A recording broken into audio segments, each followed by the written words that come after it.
እሺ ኪያ ከሚደርስባት ነገር ሁሉ እኔ ከፊት ለፊቱ እከላከልላታለሁ። በጣም አመሰግናለሁ። ተማመንብሻለሁ። ሻሎሜ በቃ እኔ ልጅሽ አስረጂ። አየህ አይደለ? እውነቱ ሲታወቅባት እንዴት ነው የምትንቀጠቀጥ? ወስላታ። ኧረ እባክሽ ልጄን በሐሰት አትወንጂ። ቆይ ምንድን ነው የምትይው? ለምንድን ነው ልጄን በሐሰት የምትወነጅያት? አሃ እኔ ነኝ ውሸታም? እኔማ የራሴ እውነት አለኝ። ውሸት ነው ከላይ ታስረዳ እንስማት። ተናገሪ እንጂ ደብቁኝ። ሁሉንም እውነት እንድትነግሩኝ እፈልጋለሁ። ቆይ አንተ አይታይም እንዴ? ማስረጃ እየሰጠው እኮ ነው። እቺ አጭበርባሪ ወስላታ ነች። በሆድሽ ላይ አሹልሽ ስትይ እውነት ተናገሪ። ልጄን በውሸት አትወንጂያት። ጀምሻ እንዴ በዚህ ሰዓት ይሳቃል? አይ አይደለም እኮ ቢዚ መድኃኒቱን የት ነው ማውቀው ብዬ እያልኩ ነበር። ለካ የሆነ ጊዜ የምወስደው መድኃኒት ነው። ምን ለማድረግ እየሞከርሽ ነው? አዶኒ ይቅር በላት እሺ።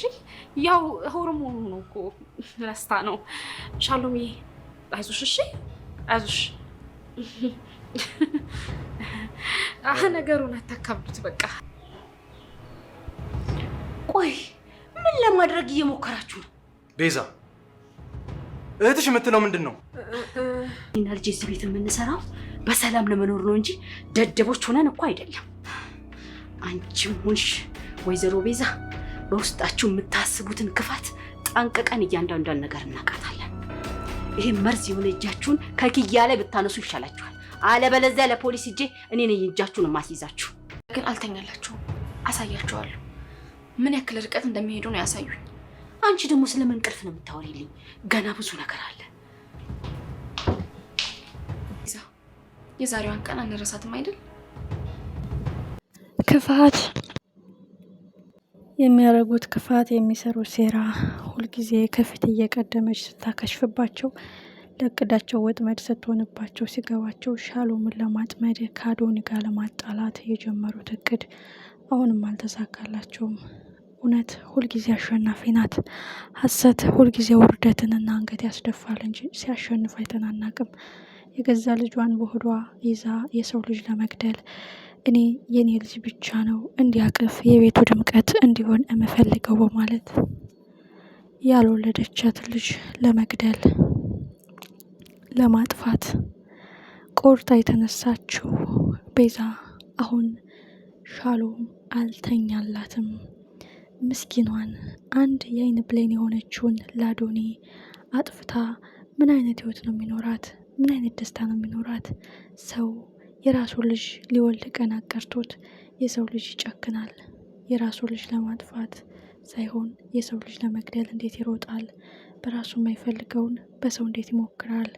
የሻሎም እጅግ የሚገርም ንግግር፣ የማዛ ተንኮል፣ የቤዛ ክፋት፣ የሻሎም ነጻነት፣ የሻሎም ሀቀኝነት ሁልጊዜ ውርደታቸውን እንዳጋለጠ ነው። አዶኒ በስተመጨረሻ ልጅህን የመረዘቻት ሻሎም ናት፣ መድኃኒቱን ለውጣን የሰጠቻት በማለት የጀመሩት ወጥመድ ሻሎም ቀድማቸዋለች። ክፋትና ተንኮላቸውን የምታውቀው ሻሎም መድኃኒቱን ቀይራ ለኪያ ሰጥታታለች። ኪያም አልሞተችም። ምክንያቱም እነሱ ለተንኮላቸው ያመጡትን መድኃኒት ስላወቀችባቸው ሌላ ነው ያመጡት። በስተመጨረሻ ማዛ በትክክል ሻሎም መድኃኒቱን እንደለወጥ ነው አውቃ አዲስ መድኃኒት ገዝታ መታ እስከ ማስረጃው እስከ ሪሲቱ እስከ ኦሪጂናል መድኃኒቱ ለአዶኒ ብታሳየው ከዚህ ቤት መንቅሮ ነው የሚያስወጣን፣ ማንቁርታችን ነው የሚይዘን፣ አንድ እርምጃ መቅደም አለብን። ለዛ ነው መድኃኒቱ በስህተት የኔን መድኃኒት ነው የሰጠናት በማለት የቀየረችው ሀሳቧን። እጅግ የሚገርመው ነገር እነሱ ክፋታቸውን ሲዘረጉ ሻሎም መፍትሄ ታመጣለች። እነሱ ወጥመዱን ሲዘረጉ ሻሎም ትበጣጥሰዋለች። አሁን ግን ትዕግስት ያልቋል። ከኪያ ይልቅ እኔን ማጥፋት ይፈልጋሉ። ለኪያ እኔ ጠበቃ፣ እኔ ከለላ በሆናት ለእኔ ማን ይሆንልኛል?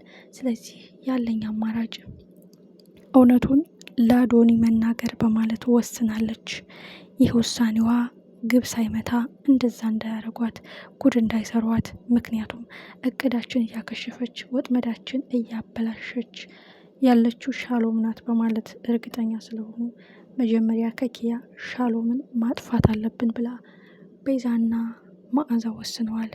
እቴቴ እሷ ደግሞ እውነቱን እያወቀች ማስረጃ ከሌለን ምንም መናገር አንችልም ብላ ስላስጠነቀቀቻት አሁን ምንም እያደረገች አይደለም። ግን ሻሎም አዶኒ ሁሉንም ከነገረችው ያምናታል። በጣም ይወዳታል፣ በጣም ይተማመንባታል። እንዳይኑ ብሌን እንደ ልጁ እሷንም እንደ ታናሽ እህቱ ያያታል። ግን የቤዛና የማዛ ተንኮል አሁንም ረቀቅ ሰፋ እያለ አደገኝነቱን ቀጥሏል። ሰው በራሱ ልጅ የማያደርገውን የሰው ልጅ ለመግደል የሚሯሯጥ ሰው በራሱ ልጅ የማይፈጽመውን የሰው ልጅ ለማጥፋት እንቅልፍ የሚያጣ እጅግ አደገኛ። ከዚህ ምን እንማራለን? ሰው የኔ ልጅ መሞት የለበትም፣ የኔ ልጅ የተሻለ ህይወት አለው፣ የኔ ልጅ በቤቱ ድምቀት እንጂ የሚጋራው ሰው መኖር የለበትም ብሎ እንዴት ሰው በክፋት ብቻ ይሞላል? ያውም በእግዚአብሔር እጅ የተያዘ ነፍሰ ጡር ሆና ዛሬ ነገ እወልዳለሁ ወይስ በዛው አሸልባለሁ የሚል ጭንቀት እያለ በምስኪኗ ምንም በማታቀው ነገ አድጋ የልጅን ሀብት ትጋራኛለች፣ እሷን ገድዬ ልጄ ብቻ ነው የሀብቱ ወራሽ፣ የቤቱ ድምቀት፣ የቤቱ ነጋሽ መሆን ያለበት ብላ የምታስበው ቤዛ ውርደቷን መከናነብ አለባት። ሻሎም እውነቱን ለአዶኒ ሲናገር የመድኃኒቱን መለወጥ፣ የኪያን መመረዝ፣ የቤዛና የመዓዛን ተንኮል እሱን ሳይሆን ልጁን አጥፍተው እኛን አርቀው ብቻውን አስቀርተው ንብረቱን ለመቆጣጠር ምን ይታወቃል፣ ልጁ ከተወለደ በኋላም የቤቱ ወራሽ እሱ ስለሆነ አዶኒንም ሊገሉት ይችላሉ ብላ ስላሰበች ሻሎም ለአዶኒ ለመናገር ወሰነች። ሳይቀድሟት መቅደም አለባት። እስከ ዛሬ በብልጠት በብልሃት እቅዳቸውን እንዳከሸፈችባቸው አሁንም መንገዳቸውን ልዘጋባቸው፣ እቅዳቸውን ልታከሽፍባቸው ይገባል። ሻሎም የዋህ ልበ መልካም አስተዋይ ቀና ልጅ ናት። ለዛም ነው የእነሱ ወጥመድ ጠልፎ ያልጣላት። ፍቅር፣ ንጽህና፣ ታማኝነት፣ ሁልጊዜ ፈርሃ እግዚአብሔር ማደር፣ ሁልጊዜ አሸናፊ ነው። ክፋት ውርደትን እንጂ ሽንፈትን አይቶ ያልከው። አዶኒ ሻሎምን ቢያምናትም የቤዛና የማዛ ንግግር ግን በጣም አበሳጭና እጅግ አቃጣይ ነው። ሁልጊዜ ልጅህን ሊገሉ፣ ልጅህን ሊጎዱ፣ ልጅህን ሊያጠፉ የሚችሉት እነሱ ብቻ ናቸው ብላ መናገር አለባት። አዶኒ አንድ ነገር ከእጅ እያመለጠኝ ነው፣ የሆነ ነገር ይከብደኛል፣ ያልተረዳሁት አንድ ድብቅ ነገር አለ ቤቴ ውስጥ እያለ በስመመን የሚያስበው አዶኒ ግን አይኑን ገልጦ የቤዛና የመዓዛ ተንኮል አልታየውም። የሻሎምና የቤዛ ትንቅንቅ ከምን የመጣ ነው? ምን ያገናኛቸዋል ብሎ እንኳን ትኩረት ሰጥቶ ማየት አልቻለም። ሻሎም ትዕግስቱ አልቋል።